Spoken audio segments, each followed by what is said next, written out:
Good evening, and welcome to another episode of Real Talk with Marcus McCoy. I am your host, Marcus McCoy, and today we are going to be talking about discussing the topic of we stand on the shoulders of giants. What I thought, was very fitting for Black History Month. We want to pay respect to the past while also giving these brothers that are in the community their flowers today. And now I will allow our guests to introduce themselves, starting with Pastor Artie Maxwell.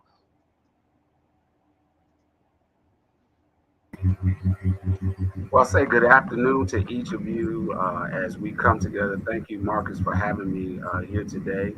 I'm Pastor Artie C. Maxwell Jr., the senior pastor of Mount Zion Baptist Church at 3400 Wyoming Avenue here in El Paso, Texas. 30-year veteran of the United States Army, served as a logistics, field artillery, and chaplain. Also rose from the ranks of E3 up to at the time of my retirement, 04. I'm grateful to God for what God has done. I can say that I'm a native of many places because I've lived all over many states in the United States. I was born in Wisconsin, lived in Milwaukee, Wisconsin, and lived in Chicago, Illinois. Lastly, Atlanta, Georgia, and in Savannah, Georgia. Just again, grateful to be here today to discuss this wonderful topic. And again, thank you, Marcus, for having me on the show today. Thank you, Pastor Maxwell. Good afternoon. My name is Jamaar Redd. I'm also a vet, 20 years, served 20 years in the military as a signaler.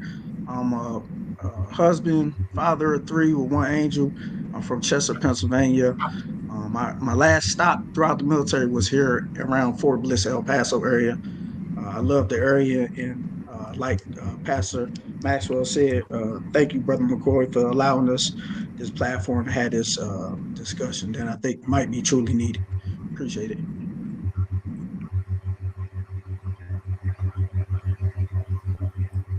Well, good afternoon. My name is Gregg Davis. I'm originally from Beckley, West Virginia. I was born and raised in the state of West Virginia. Went to college in Raleigh, North Carolina. Went to HBCU, St. Augustine's University, right in Raleigh. After graduating from college, I came into the military as an officer. I spent 4 years as an officer at Fort Bliss, and decided to stay here in the city. Did a variety of things. I'm the past president of the NAACP. I'm the past president also of the El Paso Mortgage Bankers Association.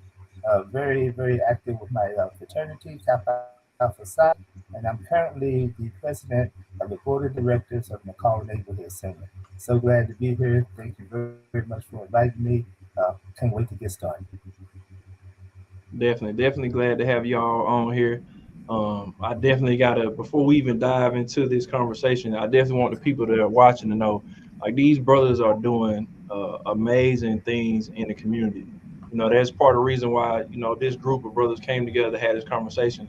It's one thing when, you hear about somebody doing great things, but it's quite another to say, I've witnessed the things these brothers are doing in the community firsthand. So, I want to also, give them their flowers and thank them for what they're doing in the community so they can be recognized, even though I know they're doing it, right? Because they are selfless service individuals. I want you to know that they are doing great things. But let's jump into the conversation. How has your journey been as a Black man in America?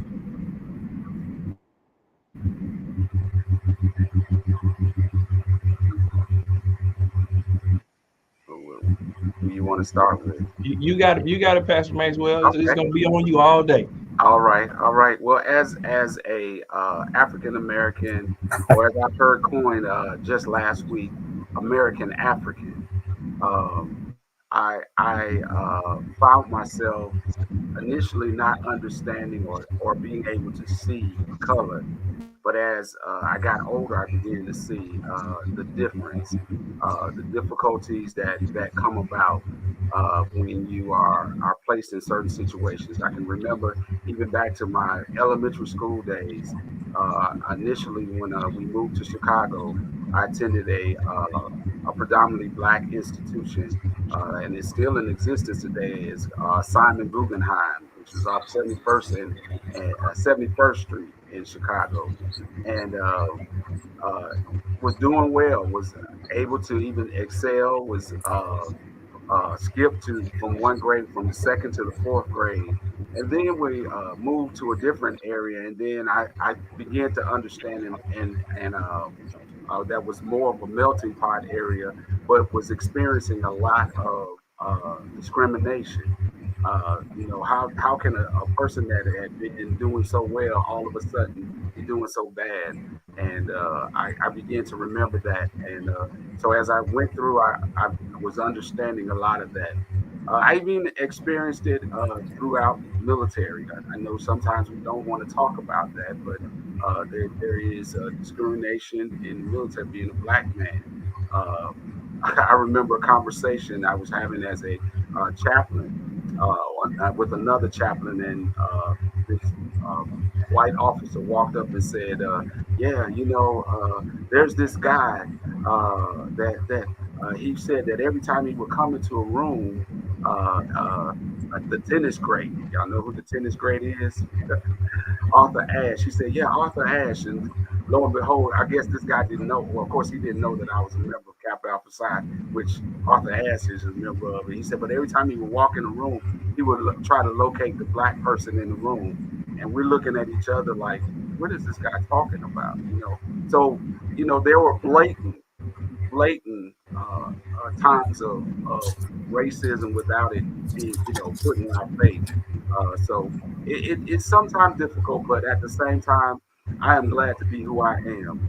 I know, and I've done my ancestry, and I found out that I came from truly an ancestral lineage of kings from Africa, and so I'm proud to be who I am, and I thank God for that.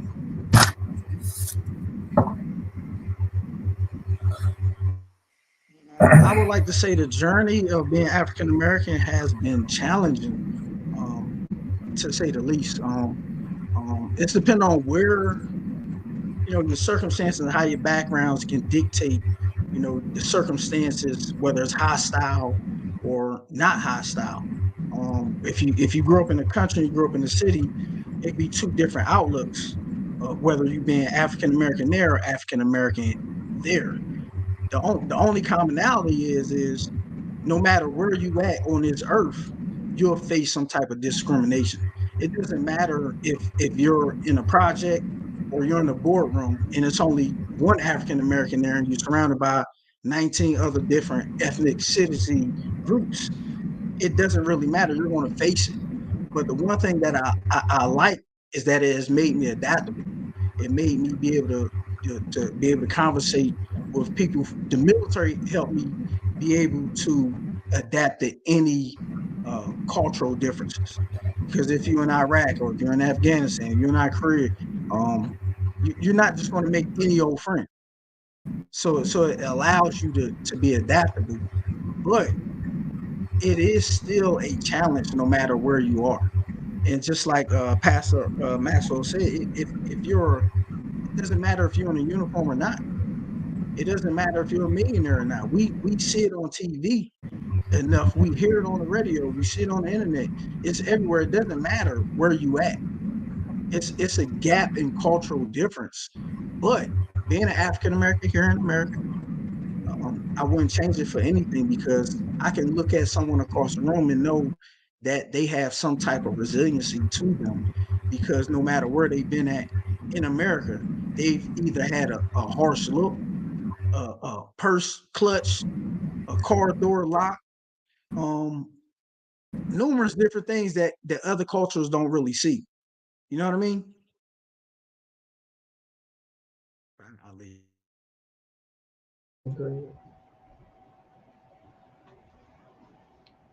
Go ahead, Greg. All right. Well, good afternoon, everybody. Very interesting question. Actually, my life as a black man has been indicative of all black men in America from the history. If you go back over 400 years prior to the year 1619, black people from the continent of Africa were living had very much freedoms, a lot of freedoms that they were enjoying. They were enjoying family life. They were enjoying the rule of the country that they desired to have, the type of government they desired to have. And then, actually, for the next 2.5 centuries, for the next 247 years, from the year 1619 to 1865, black people endured a lot due to chattel slavery. There was a hardship on black people, and black people weren't allowed to have any kind of freedoms, They lived under the harsh rule of a slave master. That was for 247 years. And then for the next 100 years, we saw significant progress from 1865 to 1965. We saw great progress in America. We were able to choose our political affiliation. We were able to have freedoms that we weren't used to having. We were able to endure in education, but at the same time, under the law of Jim Crow, we were out the law of slavery and we transferred to the law of Jim Crow. So we still had significant challenges during our civil rights years and prior to civil rights years.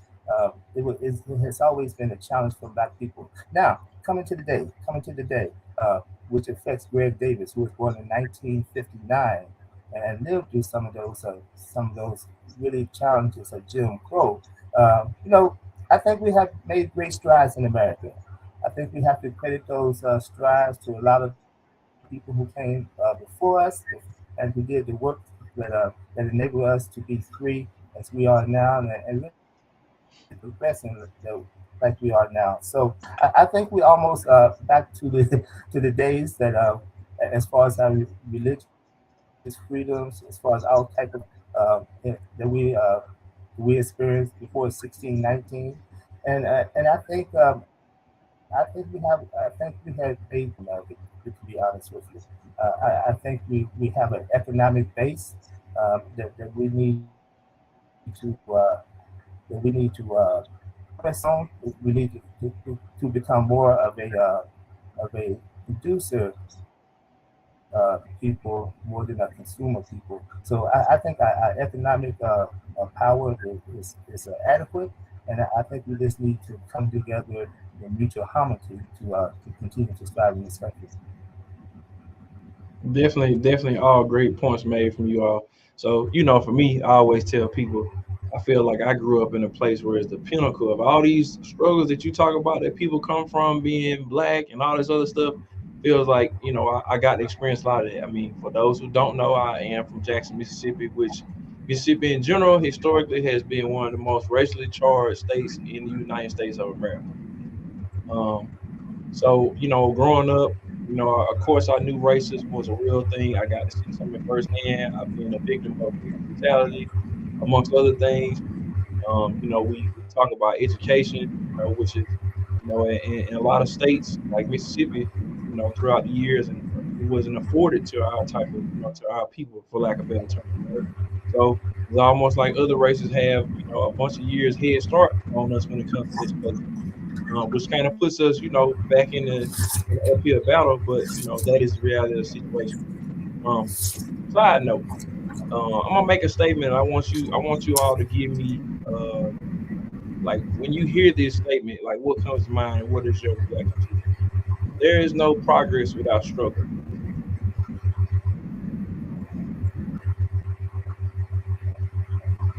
Well, struggle is a term that sometimes is misused or abused as well. Struggle for us is one that gives us an opportunity to work through situations of life. As we're working through life, to be in the struggle, as it was so wonderfully coined during the civil rights movement, meant that you knew that there would be times of difficulty, but at the same time you were walking through those situations. So that even though it was kind of hard to deal with or hard to understand, you were able to get through it. I believe if there's no struggle, there is no progress. That when you say no progress, what does it mean for progress? That means that obviously we are living on or dealing with things in a very a complacent or comfortable area. Many African Americans, as we see ourselves today, we're able to have some things that maybe our parents didn't have, or our grandparents didn't have, or our great grandparents if they're still alive. But what we have to understand is that even though we have gotten to a point, and we've seen in the last 5 years or so that it has reversed because we have gotten too comfortable and complacent. So we forgot what the struggle is for some who are not baby boomers, but are Generation X and forward. That they realize that all they see is, hey, I'm happy. I got life is good for me. So they don't know what the struggle looks like. So to be in the struggle means that we are not giving up, that we don't stop progressing. As some of us, or we get to a point that we just say, okay, I'm done. I'm good. I feel good, and I'm gonna just live the way I live. So we've got to continuously. The struggle means to continuously make better what we have.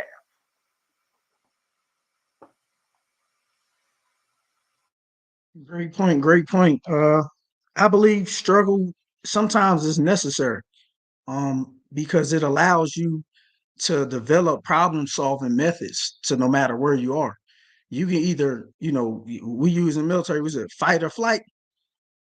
So when you think of a obstacle, it's basically an obstacle. You can use your environment, or you can use your past as a struggle or as a crutch to lean back on, or you can do something about it. A lot of us have gotten comfortable, like Pastor Maxwell said, but in reality, you shouldn't be stagnant. You should always be looking forward. And Marcus, I use this a lot. Whether it's an inch or a foot, if it's forward, it's progress. It doesn't matter. But a lot of people look at that crutch and be like, man, you know what? I can just say, you know what? The bus just stopped running today, so I'm just not gonna go to work. No. Hey, you got Uber now, you got Lyft, you got a million different things. I want to name shot a lot of things, but what I'm saying is the first obstacle that come up, you use as a crutch, or you say, oh, it's a struggle, or it's the man this and the man that. No, it is opportunities out here in this world.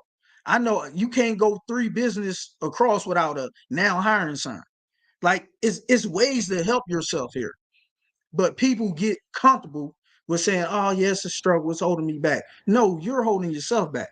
Now, some things you can't change, but you can change your mindset. You can look at it different.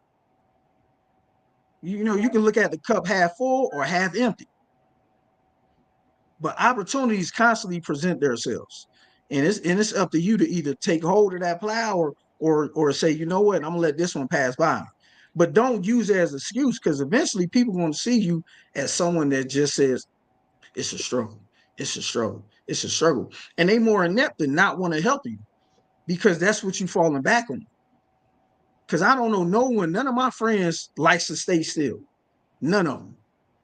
All of them is doing something positive. I love the energy that's around me. You come around me with negative stuff, nah, bro, you ain't include me in that struggle.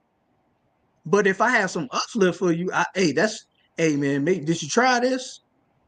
Have you talked to this person? That person went through that maybe. But you can't keep relying on the struggle. Yeah, oh yeah, the system, blah, blah, blah. Yeah, okay. Okay, we understand that. But you have to know your left and right limit and when to chance it. You can't chance it 100% of the time. You got to be precise. You got to be intentional and face it straight on. Absolutely, absolutely. You got it, Greg.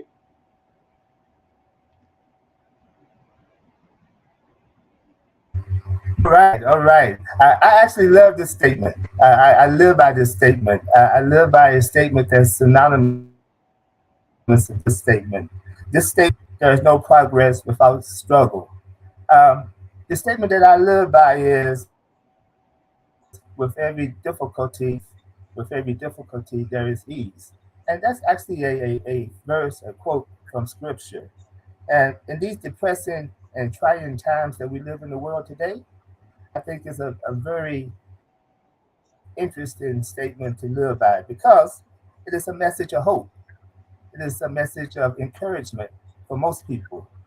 For people that's going through hard hardship, if you look at that statement, out of difficulty comes relief. It gives you encouragement that things will get better. It is a morale booster for some people. It actually is. It gives people a different outlook on life. It gives people a different outlook on life. Even though uh, you try to avoid the negative outlook, it gives you a sense of hope, and you can better the results that you got ahead. Because remember, God doesn't give you any more burdens than what you can burden. That is true. And really, you have to practice patience. You have to practice patience in a way. Because out of patience, there is relief at the end. There is relief at the end. So you got to stay focused. You got to stay focused. You got to stay in tune. And you got to just believe. And really take it as a message of encouragement and as a message of hope. That's my take on that statement, and really, I actually live by that statement. I actually do. Definitely, definitely great points. Now we're gonna kind of turn the page. This is probably the question I really, me personally, I wanted to get to the most, just because I'm a feedback guy, right? And I like to see, you know, what's gonna be the energy, the purpose behind why you answered it that way. So I'm looking forward to this question. So when we think of leaders from the past, right, as it relates to African American, what leaders would you say you most identify with, and give me the reasoning why that particular leader is the one you're with. Well, I have a couple of leaders, all of which are pastors. Um, Pastors that some may know, some may not know. Um, Samuel D. Proctor is one pastor, and then Gardner C. Taylor, and then one of the most influential pastors of the civil rights movement was Benjamin Elijah Mays, who I had an opportunity as a young man to meet as he was president of the Atlanta Public Schools School Board. And he was also, if you may not know, that he was Dr. King's intellectual, if you will, mentor. He was a mentor to Dr. King, and as I look at these gentlemen, they were always there. They were in the midst of the civil rights movement, and they utilized their position or their platform to be able to help and assist. I know there are so many others that are out there, but for me, these are some of the ones that I enjoyed. One interesting fact was that Dr. Mays and Dr. King, uh, uh, uh, Dr. Mays was the president at the time of Morehouse College when Dr. King was there, and they had built a rapport with one another, and he became his mentor, and just basically, Dr. King was kind of I won't say wow, but a young man that just needed to harness what he had, and he relied on Dr. Mays, and their relationship was so unique that they both even said that if one or the other were to die, that would be the person who would do the eulogy. I don't know if you know this, but Dr. Mays was the one that did Dr. King's eulogy when he was assassinated. But he talked about nonviolence resistance, and it drew me back to what our theme for Black History Month is about resistance.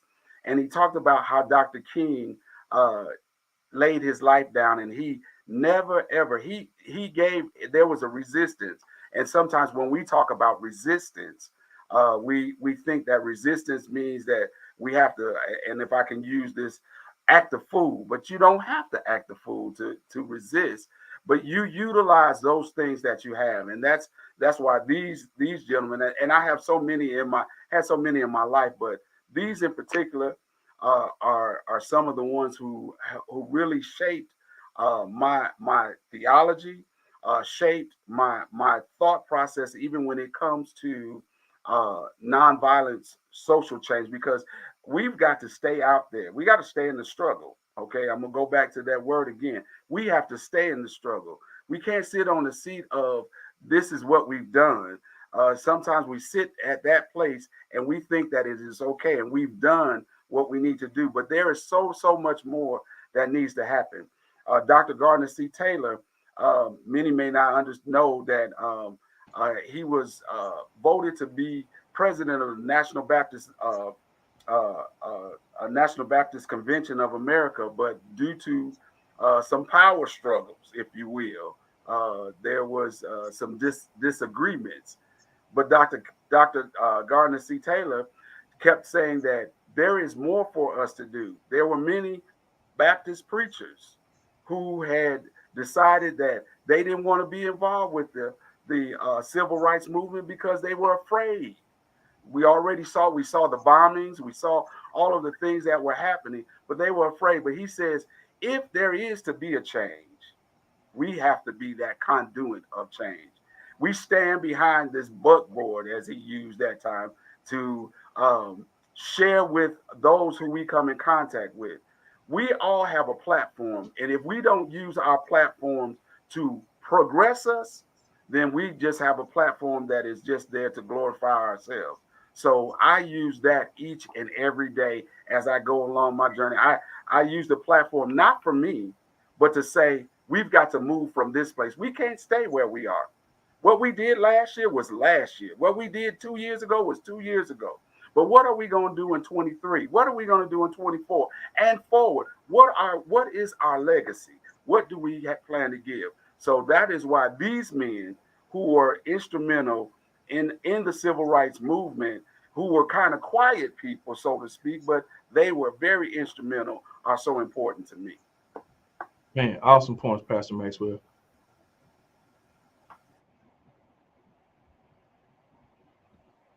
Man, I don't know how to follow that. You know what I'm saying? I guess. Hey, I'm gonna use it from a personal standpoint. I did do 20 years in the military, but in the beginning, it was kind of, for me.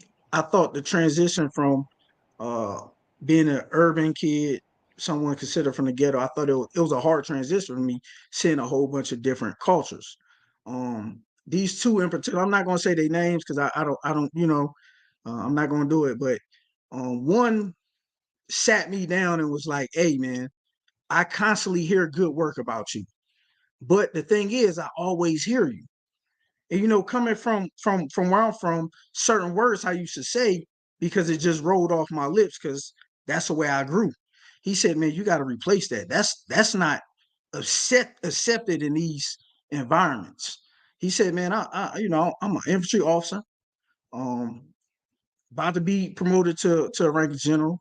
He said, "Man, you don't think I done heard all them things and I had to keep my cool?" He said, "Man, you young and starting. They'll string you up." And the second thing was I had a son while I was stationed at Fort Drum that was born with special needs. Um, when he was born, I had a motor sergeant. I was an E4 about to be promoted to sergeant. Man, they made a roster to watch my twins, right? But the CG at the time was like, "Man, we got a troop that got to go down to Syracuse to see his son has issues, you know." So this to me, I'm like, man, that dude is a commander general, and he looking down to take care of me, and I'm just a little old E4, ain't even been promoted to sergeant yet. Man, they got with the medical, the hospital in Watertown with the division surgeon, got with the hospital down in Syracuse, made calls. the hospital in Watertown Samaritan can house my son. Man, they went down there the military ambulance down there, and it was real ambulance. Picked my son up, brought it back up. So it made me look at two general officers that looked down at me. That I ain't know if I was gonna re-enlist. I ain't know where I was gonna be at. But they looked down low when I didn't have an answer for my household, or I didn't have an answer where I was going in the fold. And I'm looking at two that's up here that look like me. And they just gave me some words of advice and some words of wisdom that kind of made me who I am today. That's why I look at everything and everyone. I don't care if it's someone that's 62 or a 3-year-old. I try to treat them all the same, because everybody needs, sometimes you can facilitate and sometimes you can't. But you got to be that gap filler if you can, and you should want to. But that's the two things I got from two leaders, two general officers that took down and gave me some personal advice.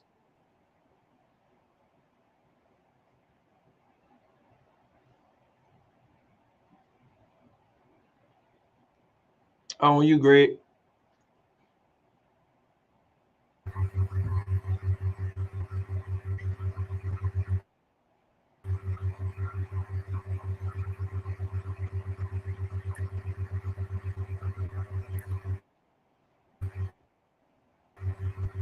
Okay, are we on, Marcus?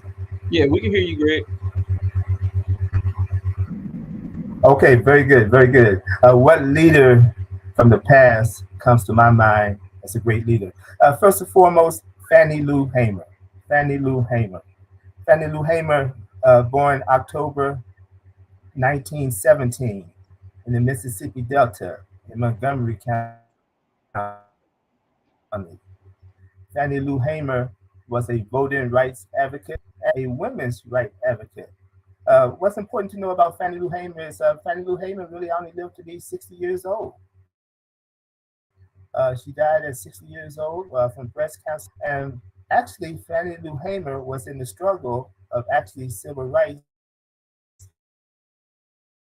for nearly a little under a decade, a little under 10 years. The pressure, brutality of domestic terrorism in the state of Mississippi, particularly in the Mississippi Delta. Two things to really note about Fannie Lou Hamer is she founded two organizations that were very significant. One organization was the National, which was founded by Fannie Lou Hamer, and the purpose of that caucus was to recruit and train Black women in the political process. In the state of Mississippi it was a very depressed area, the Mississippi Delta, and Fannie Lou Hamer did this wonders that, and under tremendous strife and brutality and racism. This lady was beaten several times by men severely, almost lost her life a couple of times, and jailed numerous times under this suppression with the white landholders in the state of Mississippi. And speaking of that, another organization that she founded that we don't hear about a lot is called the Freedom Farm Cooperative. That was founded by Fannie Lou Hamer in Sunflower County, Mississippi, also a very depressed area of Mississippi, with vast majority of African Americans living there. Um, actually, it was started to prevent actually starvation. Starvation. A lot of the lands were taken from Black Mississippians, and they were actually turned into be sharecroppers on their own land, and without a lot of resources. And a lot of people like Fannie Lou Hamer, um, they had nothing. They lost their jobs because of protests. They were really black. Started this cooperative so people could grow their own food, and sharing their own food to feed their own families and feed each other's families. And that was done by Fannie Lou Hamer. in the early 20th century. So Fannie Lou Hamer is really not my hero. Of people from the past, and Ellen Smith, who's also a Texan from Cameron County, Texas, and who moved to El Paso County in 1910 due to witnessing a lynching in East Texas.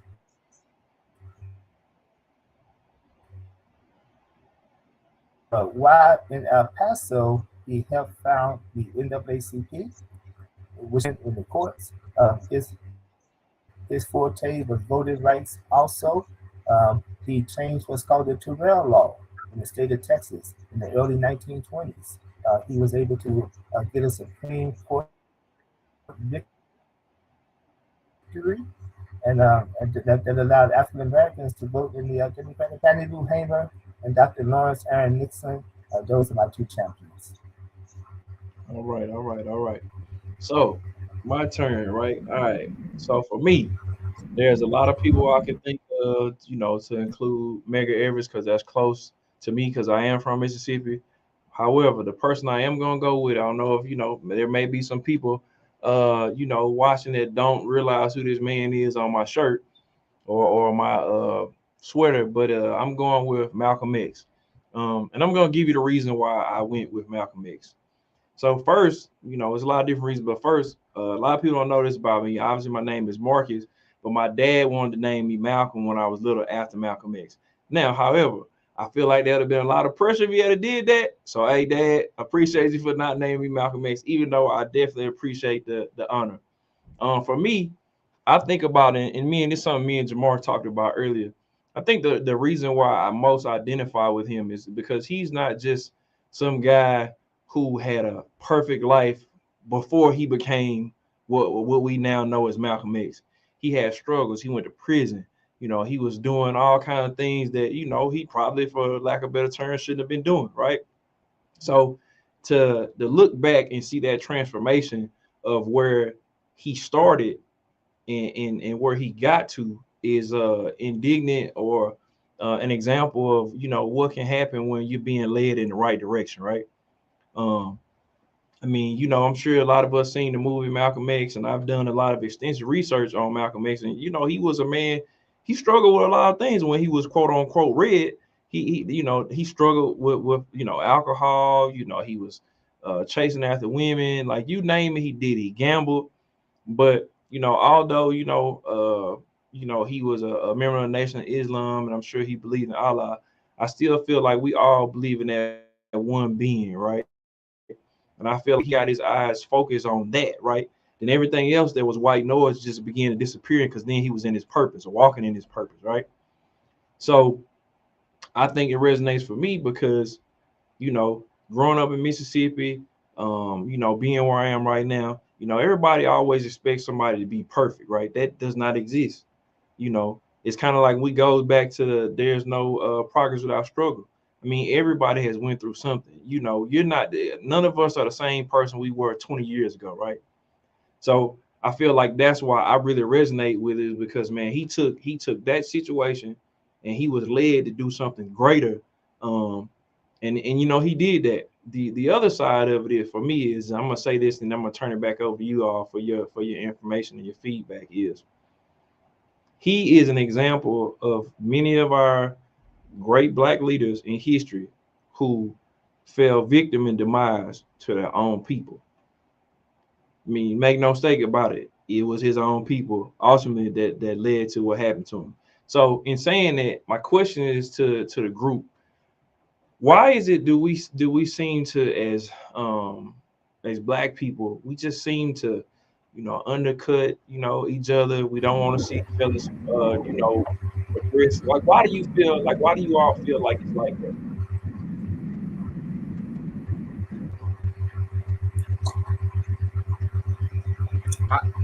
One of the things that I see and I've seen throughout Clearly,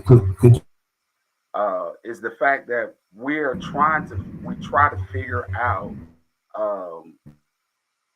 how to get ahead. And as we're trying to get ahead, we've taken on the mentality of society. I'll say it like that. That if it doesn't matter who you are, I've got to get to where I'm trying to get to. Uh, Not understanding that as I build, we build. We don't take that. We don't have that anymore. And if somebody is doing a little bit better, there's this inward jealousy, and I have still to this day, after many years of life, trying to figure out why is that? Why do we know that we've gone through the struggle we've had. Our grandparents supported one another. Our parents supported. You used to go next door to Miss Jones and get a cup of sugar, and nowadays you won't even knock on the person next door to you because you don't know if they're gonna come with you with a gun or whatever it is. And it is the same way within our own community. We forgot what this struggle is all about, and I am I'm very I'm trying to figure out the right word I want to use here. Perplexed, saddened by the fact that we have become just as check the block, and I use this term a lot, as many other people. We're going through, we're in Black History Month, but we just check the block in Black History Month. You know, even as Black people, we're not teaching about Black history. We're just, because it's our month, so we put on our dashiki, and we put on our African attire. I know I might be in trouble here, and we think that we've done something for African American History Month, but what we've done is absolutely nothing.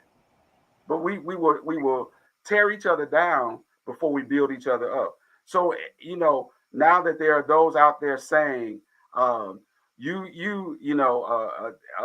Florida now they're trying not to teach African American history. Well, I said in my own congregation, and I told them, I said, if people don't want to teach it, we're going to teach it ourselves. So we've got to understand that we've got, first of all, learn how to love one another again. We forgot how to love. We forgot how to respect one another.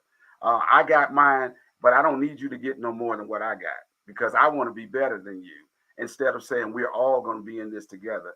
Because that was what made the struggle the way it was during the civil rights movement, is that that's why they would lock arms. Locking arms was to help others know, to say, hey, we're walking through this. Even if we get beat down, we all going to get beat down together. But nowadays, we just say, you go for yours. I got mine, so I'm just going to sit back. Absolutely. What you got, Jamaar? You know what? That actually happens a lot, and you know what we call it? We say, "Oh, that we got the crabs in the barrel mentality." But guess what? Crabs ain't meant to be in a barrel.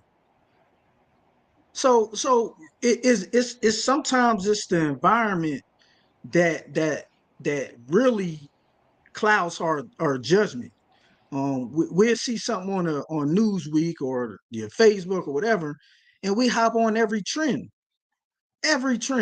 And I'm not downing anybody's beliefs, sexual. That doesn't matter to me. But every time something gets hot on the internet, we just hop on that.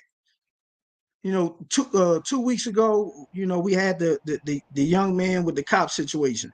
We hopped on that for a few days. Like, we hop on everything except for something that can give us something sustainable and that can really impact us. You got all these other groups, LBGQ and all that. They got just about as many rights and privileges as African Americans are, and they ain't been fighting as long as we have. And that's a bold statement, but it's the truth. And these are the hard conversations that we not having in public forums, on Senate floors. We're not having the conversation we having right now is what should be happening in local politician offices, so they can actually hear real people say what's really happening and not looking at numbers and fudging numbers. What's going on is real. Like we need to come together for something positive. You know, a lot of folks come together for funerals, but they ain't come together for someone being happily married. Like, what sense does that make? We compounding everything that's negative and multiplying it, amplifying it, and all this other good stuff. We'll put money on people's books that's in jail, but ain't trying to give a scholarship to someone that's trying to make it. You ain't tell no lies, my brother. No lies. I'm trying to figure it out. Like, I mean, and like I said, this is one of those things where it has to be discussed in forums where people can make a change. People can actually stand up and say, hey, you know what? I witnessed that. I've been through that. But we got so many people that's in certain areas that aren't nowhere near the ground floor. They don't hear the footsteps no more. All they hear is that ding from the elevator. They don't hear the steps no more. Like, and that's the sad truth. They the Jeffersons now. They all moved on. They all But we're stronger together from a financial standpoint. I ain't got to do the numbers. African American, the money we spend every Christmas, every Black Friday, we can change some things if we wanted to. The thing is, we got to come on one accord. But you know, it's just like any religion, man. Sometimes when you put man in it, it gets clouded.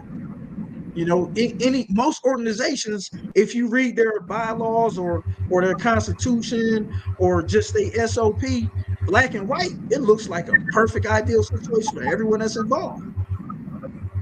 But when one person come in and thinks it should go this way, and another person thinks it should go that way, it kind of causes butting heads, which puts us back in the crab and the barrel mentality. But we aren't meant to be there. absolutely. And that's all I got. Greg, so why do you think us as African Americans, why do you feel like we try to undercut each other and we go against each other, we don't necessarily support each other wholeheartedly?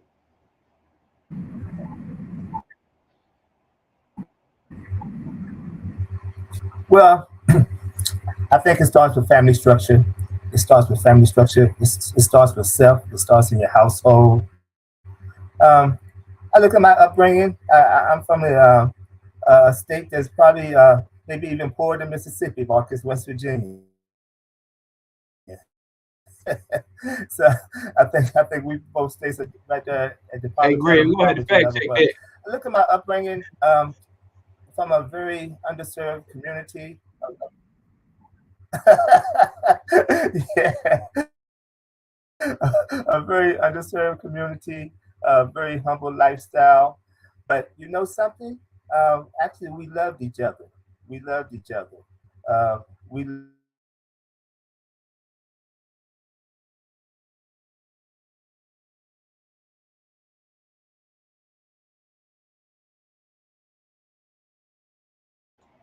Hey, bear with us. We having a little technical difficulties. Greg, can you hear us? Cause you're a little froze up now. Yeah, I think Greg don't froze up on us. We're gonna continue the conversation though. We'll come back to it.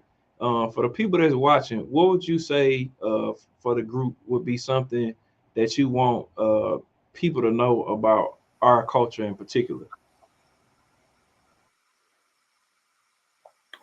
I guess one of the things that I see is that we have the opportunity uh, to give, not just sometimes, and I hate to say this, but we're stereotyped.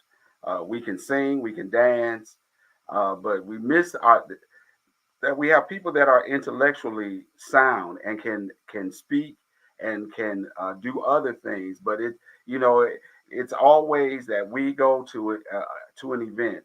Even again when it comes to Black History Month, even our fellow citizens will ask for African Americans to come and do this and do that, and think it's only about dancing and singing. And that takes us back to that fetch and step days, and that's not where we are today. Okay, we are talented, yes, You know, there are those that are talented, but at the same time, let's do what we're doing right here. I remember right after George Floyd, I sat on a panel with some pastors here in El Paso who were really trying to understand what they said. What can we do? And I made a statement in that when I first moved here, my son had been playing soccer. Well, it wasn't a popular thing that an African American young man could play soccer as well as he did. He played in Germany.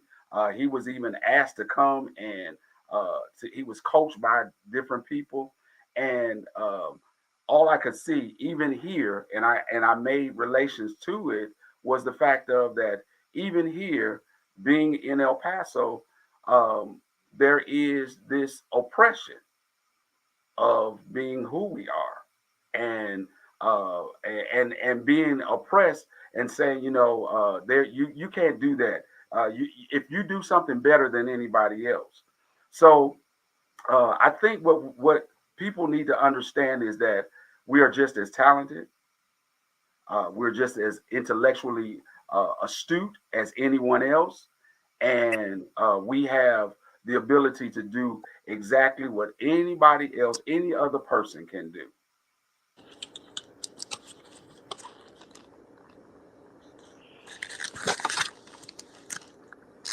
You're muted, Marcus.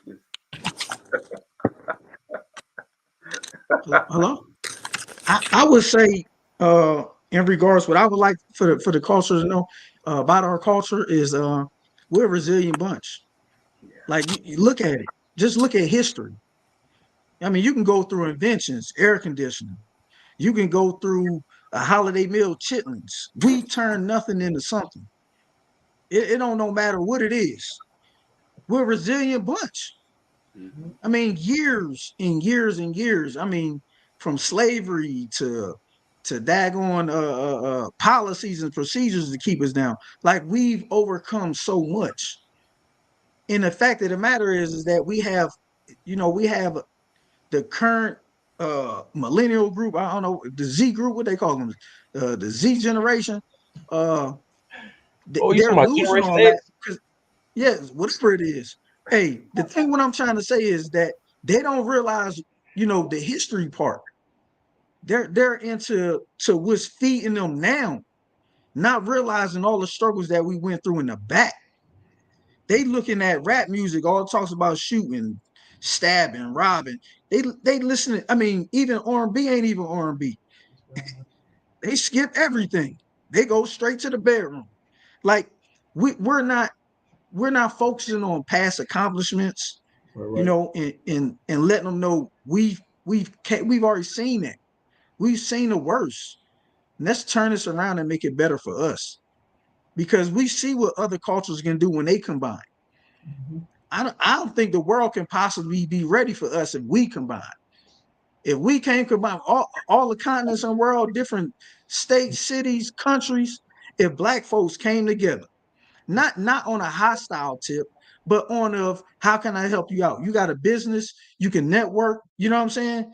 You got doctors, you got lawyers, you got nurses, you got construction, you got architects, you got so many different avenues and so many different occupational fields, so many different careers that us as African men are in and working and doing well.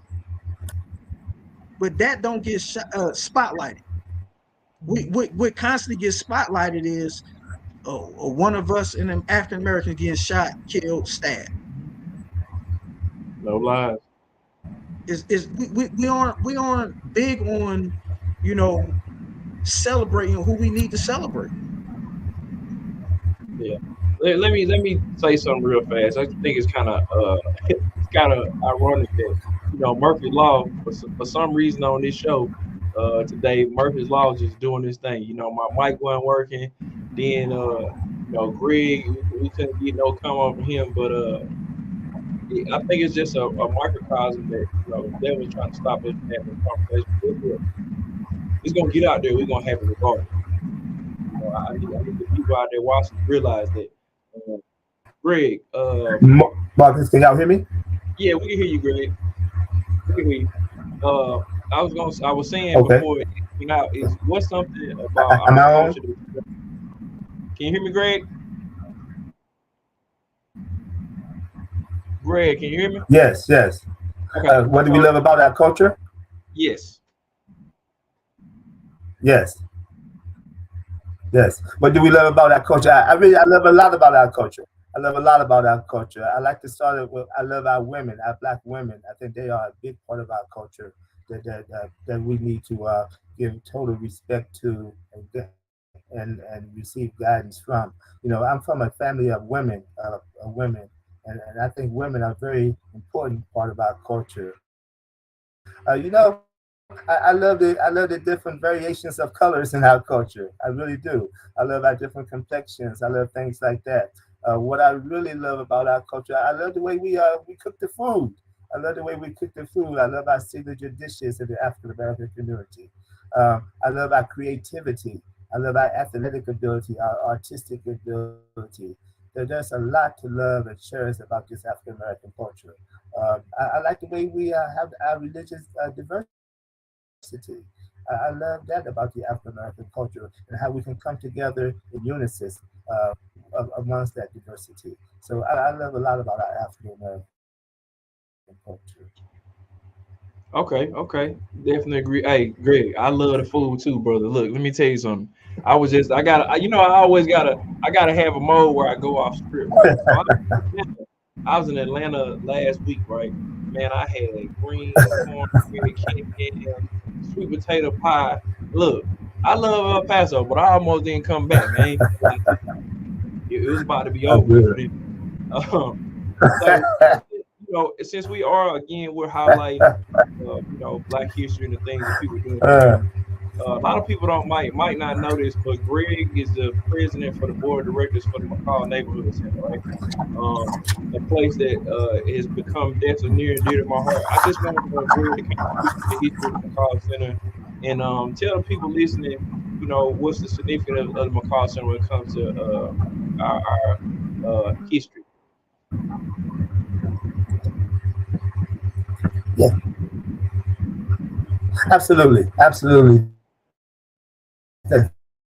Thank you for that, Marcus. The McCall neighborhood serves and protects the rich history of the African Americans in El Paso County. It really is.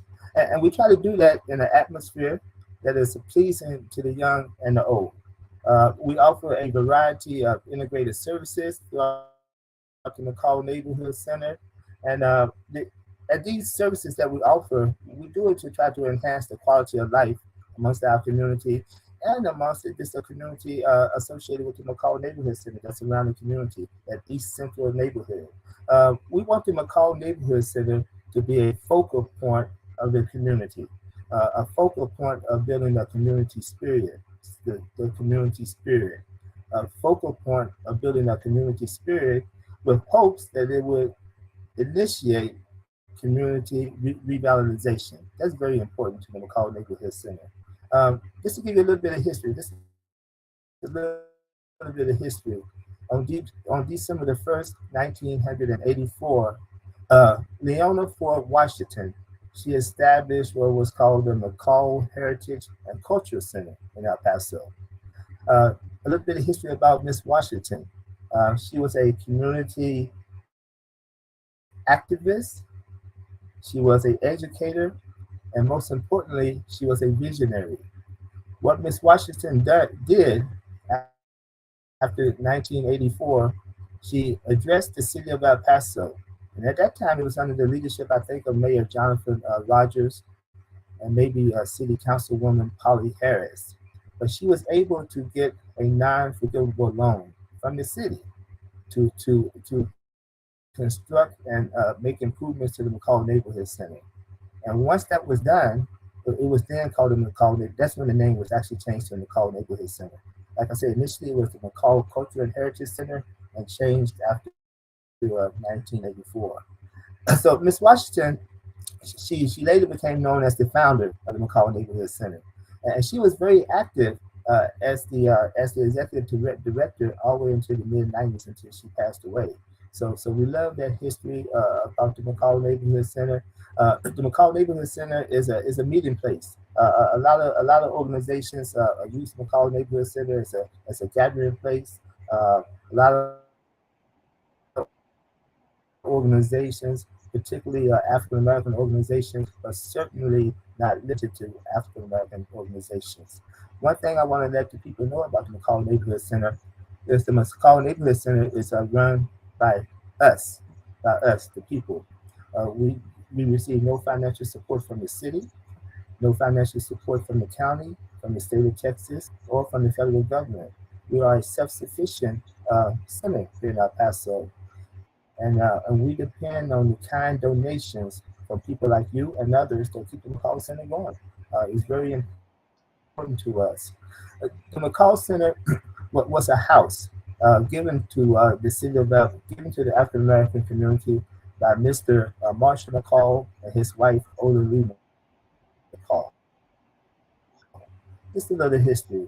Marshall McCall was the first African American postal worker, and his wife was actually a teacher and then principal of Douglas School. Douglas School was the all African American school from first through 12th grade in Paso. That was necessary because of segregation, of course. It was founded in 1895. So McCall Center has a lot of history within our community. We really love it. We appreciate the support that we get from the city. The McCall Center is available to the public. If you need to use the McCall Center, utilize it for any kind of function that you may have, whether it be meetings or weddings or quinceañeras or whatever. The McCall Center is there for the city to use. We have a very relaxed, I think, price range on the McCall Center, and I can't say enough about the McCall Center without really mentioning the staff, the people who make the McCall Center go. There's a board of directors. I'm actually the president of the board of directors, but we have a whole big staff of people that works together in unison for the support and the build up of the McCall Center. We have a vice president. It's Patricia White. She's the first vice president. She's very well known in the city. Our second vice president is Miss Anna Howe. Our treasurer is Mr. Raymond Cartwright. Our secretary is Miss May Reed. Our center manager is Miss Barbara Bird. Everybody knows Miss Bird. We have more board members. We have Allison Jennings is a board member. Lucille Samuel is a board member. Uh, Karen Menon is a board member. The one and only Marcus McCoy. We're very happy to have him as a new board member of the McCall Neighborhood Center. Um, and these people are important. They're important to what we do. We have two emeritus board members, Mr. Wade Hampton and Mr. Carl Robinson. They did years of work for the McCall Neighborhood Center. We can never thank them enough for the work that they have done. So please come out and support the McCall Neighborhood Center. It's open Monday through Friday from 10 a.m. to 3 p.m. every day. We'd love for you to come by and look at the rich history that we have inside the McCall Neighborhood Center, and we welcome you. Absolutely, absolutely. So we're about to get ready to draw this to a close. All right, so to coin this. All right, so man, we've had the conversation, right? And your final thoughts moving forward. Now that we've had the conversation publicly, right?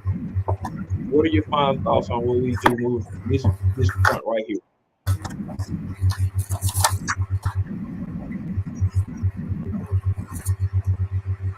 As we close this, and again, thank you, Marcus, for inviting us to have this conversation. I want to challenge us as a community to really get beyond the check the block. And I'm going to say that again, to get beyond the check the block, to get beyond our comfort zones. Um, some of us are comfortable in our smaller organizations, but um, I use the analogy when I first came to the church here at Mount Zion 5 years ago that everybody has a part and everybody has a part in the puzzle. And the puzzle is not complete until your part is put into that puzzle. I'm hoping that we as a community, especially an African American community, can find our way to really bring ourselves together and stop thinking that we can only do what we want to do, or if I'm the leader, that's the only time I'm going to work. We all got to learn. The best leaders are followers, and praying that there will be a leader that will rise to lead this community to be more visible, to do as our theme says, to lead the resistance against oppression, to lead the resistance against those things that are causing us to just sit in the corner and be content and happy with what little bit we may have, but that says, listen, I'm here. I pay taxes. I do everything that I'm supposed to do in this community. Now, please know who I am and recognize who I am. And when I say I, meaning us as the African American community, and that we are not just kind of like saying, no, we got ours, so we just gonna sit over in the corner. We got to get out the corner, and we've got to be seen, be heard, and let others know that we are more than just what people want to say African Americans can do. As I said earlier, we can sing, we can dance, we can play ball, we can do those things. But listen, we can sit at the same table and have the same type of conversations with those who are able to provide for us and provide for this community to be an example of what African Americans have contributed.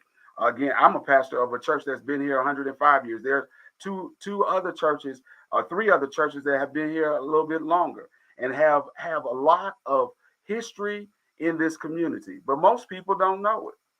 Most people don't even know about the Mary Ware Park that this woman who was a housekeeper saved her money to ensure that the park was provided for African American children to be able to have some place to play.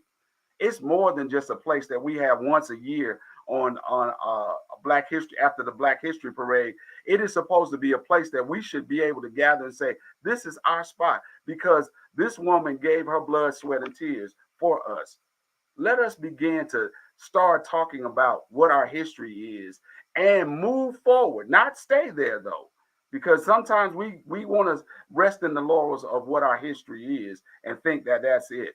But for us to be able to be successful, we've got to be able to move forward and think outside of the box.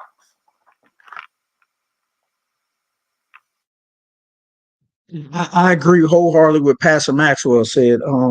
The one thing I would point out, it can be kind of daunting here in El Paso. When you look, the 2020 census says African Americans are 3.1% of the population here in El Paso. That's pretty minute when you think about it. 3.1. But if you go up and down the scales of policymakers for the city of El Paso, corporations that's housed here in El Paso, the number gets even smaller then. So keep your hand on the plow, be the change that you want to be, the change that you wish you had, give the advice that you wish you had, fill in the gap for where you wish you had, especially if you got the opportunity to do so. I believe representation matters. It's not that many African Americans here in El Paso, and it's even less that's in the political atmosphere, religious affairs. It's even the number gets smaller, significantly smaller. So be the change that you want to be. Choose love, choose kindness, choose patience. Be that uplift that you need or that you thought you needed and that you want to give. And I think that's all I got.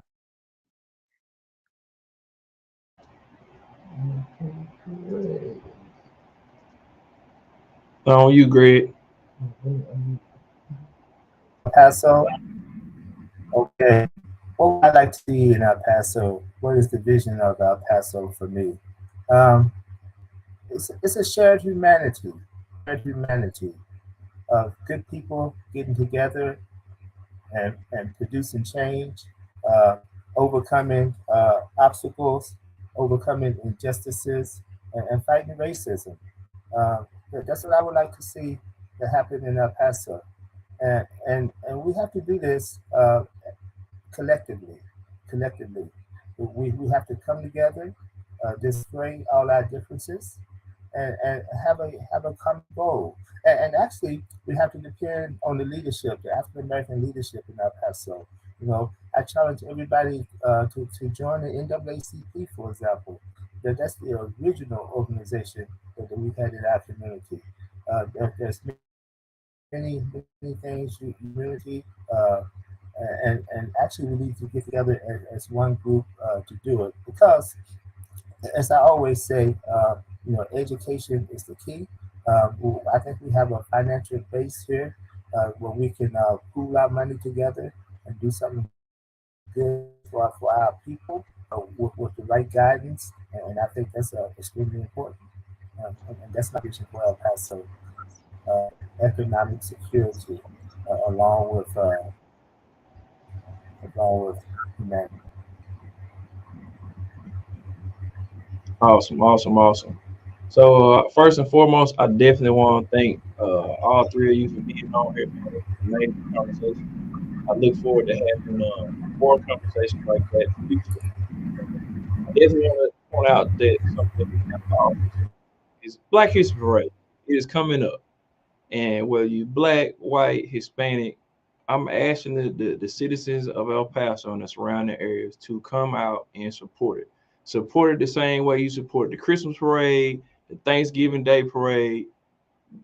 Have that same energy and ferocity for Black History Parade. Because make no mistake about it, although this is a Hispanically driven place and we love the Hispanic community, right? Our people have done a lot of things for El Paso to be what it is and be where it is to this day. So I'm just asking that you guys come out and support. It's February 25th. There's gonna be more details to follow. I'm sure I'm gonna share a flyer and all that kind of stuff on my different platforms. So people will definitely come out and say it. But I'm gonna do something a little different today, right? So normally I close out my thoughts, right? So instead of closing out my thoughts, this is something that I wrote myself that means a lot to me. It's kind of a microcosm of what I think and how I feel as it relates to the conversation we had. I'll be looking down to read it because it's right here in front of my face, so don't judge me. But it's a poem I wrote, and it's entitled "Who I Am." Am I just some black kid destined to repeat the cycle of pain from childhood trauma? Or am I some slick talking used car salesman that you have made me out to be? Why have you judged the book before the introduction? Am I black enough for my own kind or educated enough to even be in the room with these so-called scholars?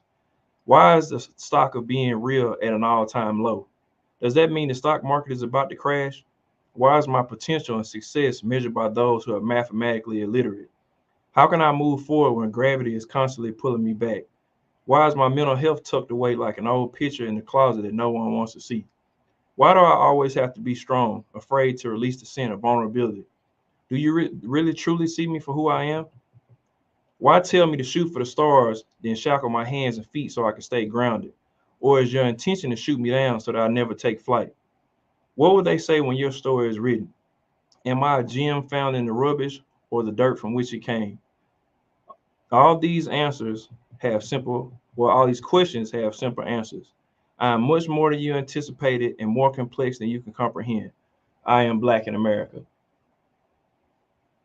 With that being said, tune in on February 20th to my next episode. We are going to have our Black Queens going to come on here and speaking. We're going to get their perspective.